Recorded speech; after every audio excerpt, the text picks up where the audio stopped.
छत्तीसगढ़ में 3 दिवसीय राष्ट्रीय रामायण महोत्सव का आयोजन होने जा रहा है।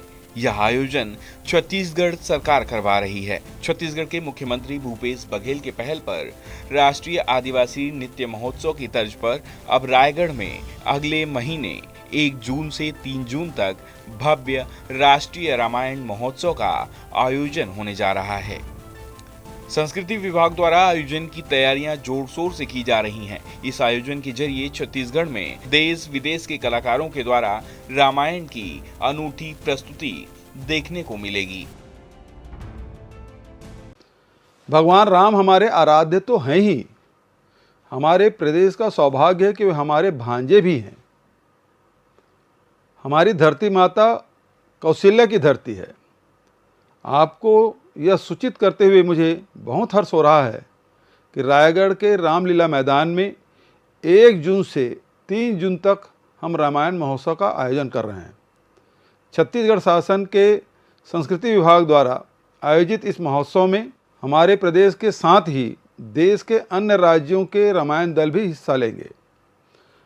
रामकथा केवल भारत में ही नहीं, विदेशों में भी बड़े उत्साह से कही जाती है।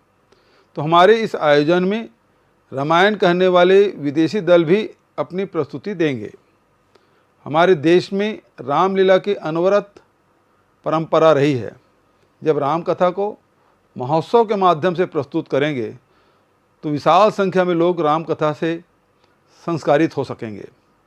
ये तुलसीदास के रामायण के साथ ही आदि कवि वाल्मीकि के रामायण के प्रसंगों की सुंदर व्याख्या से आनंदित हो सकेंगे। कंबन और कृतिवास से लेकर दक्षिण पूर्वी एशियाई द्वीपों में प्रचलित रामायण के कितने विविध रूप हैं और राम कथा का कितना व्यापक विस्तार है, इस सुंदर आयोजन से लोग यह जान सकेंगे। जब हम दूरदर्शन में रामायण देखते थे तो इसकी शुरुआत होती थी, पुनि पुनि कित नेहु सुनत सुनाए, ही की प्यास बुझत न बुझाए, सीताराम चरित अति पावन, मधुर सरस अरु अति मन भावन। इस तरह कितने ही बार राम कथा सुनने पर हृदय की प्यास बुझती नहीं है। रामायण महोत्सव में इस मधुर और सरस कथा की सुंदर प्रस्तुति देखने आप सभी को सादर आमंत्रित करता हूँ। छत्तीसगढ़ से भगवान राम का गहरा रिश्ता है।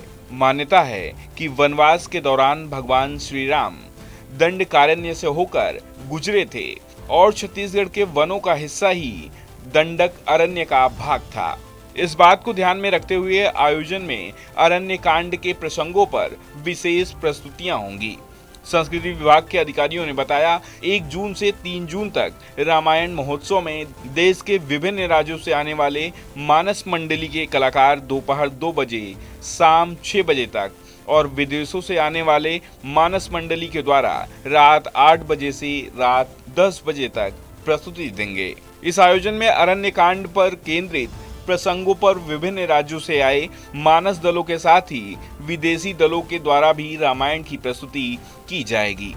राष्ट्रीय रामायण महोत्सव में सामूहिक हनुमान चालीसा एवं भव्य केलो आरती का आयोजन भी किया जाएगा, जिसमें हजारों की संख्या में दीपदान किया जाएगा।